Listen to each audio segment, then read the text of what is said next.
So ఇప్పుడు దీంట్లో ఏవైతే బేసిక్గా కొన్ని ఇంపార్టెంట్ చేయాల్సి ఉందో ఆధార్లో ఇంకా వాటి తాలూకు మన డిపార్ట్మెంట్ ఏం చొరవ తీసుకోవాలనేది ప్లాన్.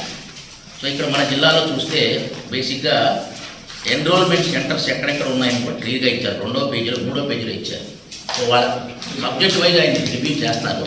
బట్ ఓవరాల్గా చూస్తే మనకు ఉన్నటువంటి సెంటర్ చూస్తే జిఎస్డబ్ల్యూఎస్ సెంటర్స్ 117 సెంటర్లు ఉన్నాయి. సచివాలయాల సెంటర్స్ మేజర్ మనకు నడుస్తున్నది. తర్వాత ఈ వీటి తాలూకు మీ సేవా సెంటర్ తాలూకు ఒక 7 నడుస్తూ ఉన్నాయి. పోస్టల్ వాళ్ళ దగ్గర నుంచి పోస్టల్ దగ్గర నుంచి ఒక 9 సెంటర్లు నడుస్తూ ఉన్నాయి. Postal 21 sir total.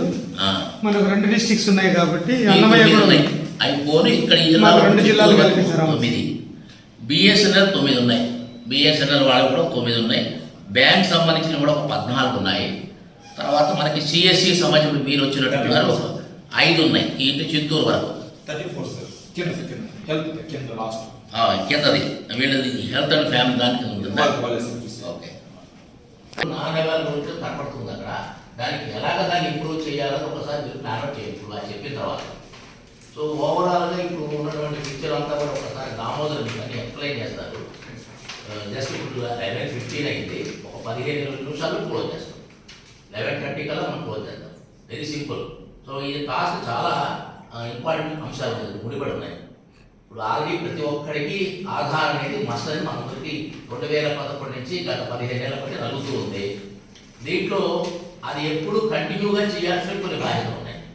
ఆ కంటిన్యూగా చేయాల్సిన బాధ్యతలో మ్యాండేటరీ బయోమెట్రిక్ అనేది కొన్ని 2 ఫీల్డ్స్ అవసరం ఉంది.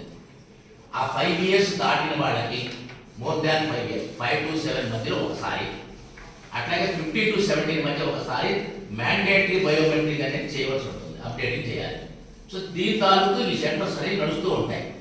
ఇంకెక్కడైనా బీడీ అవసరం ఉందా అనేది బీడీ ఐసిడిఎస్ఆర్ కానీ మీ అంగన్వాడీ సెంటర్లో పిల్లల విషయంలో కానీ ఇంకా ఎక్కడైనా మెడికల్ హెల్త్ సంబంధించిన కానీ మీ ఏఎన్ఎం ఫీల్డ్ మీద వెళ్తూ ఉంటారు. మీరు ఏదైనా ఒక సిస్టమ్ కానీ ఏదైనా ఒక ల్యాప్టాప్లో పెట్టుకుని వెళ్ళి ఫీల్డ్కి వెళ్ళి కొన్ని మొబైల్ అప్డేట్ చేయడం కానీ అట్లా ఏదైనా చేయడానికి ఏం టెక్నాలజీతో వాళ్ళకి లింక్ చేసుకొని చేయడం కోసమే ఈ మీటింగ్.